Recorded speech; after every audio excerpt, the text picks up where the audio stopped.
যদি 5ৰে কোনো এটা সংখ্যা আমাক পূৰণ কৰিব লাগে তেতিয়াহ'লে আমি কি কৰোঁ, ওপৰত এই সংখ্যাটো বহাওঁ আৰু তলত 5 বহাই পূৰণ কৰি দিওঁ। আৰু এইটো কৰাৰ কাৰণে কি লাগে, আমাক টাইম লাগে। কিন্তু আমি কি কৰিব পাৰোঁ, 1 ছেকেণ্ডত ইয়াৰ আনচাৰ ওলাব পাৰোঁ। কেনেকৈ? যদি 5ৰে কোনো এটা যুগ্ম সংখ্যা পূৰণ কৰিব লাগে, 5ৰে যদি আমি কোনো এটা যুগ্ম সংখ্যা পূৰণ কৰিব লাগে তেতিয়াহ'লে এই যুগ্ম সংখ্যাটো কি কৰিম, আমি আধা কৰিম।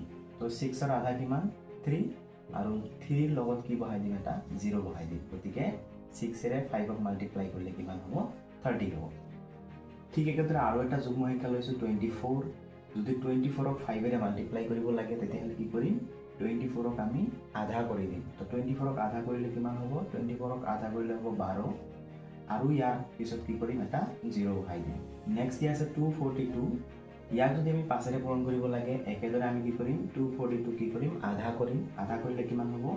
121, আৰু শেষত কি লগাই দিম? 0 লগাই দিম। গতিকে 5ৰে কোনো এটা যুগ্ম সংখ্যা যদি আমি পূৰণ কৰিব লাগে তেতিয়াহ'লে ইয়াৰ আধা কৰি শেষত কি লগাই দিম? 0 লগাই দিম। নেক্সটত আমি চাম যে 5ৰে অযুগ্ম সংখ্যা পূৰণ কৰিলে কি হয়।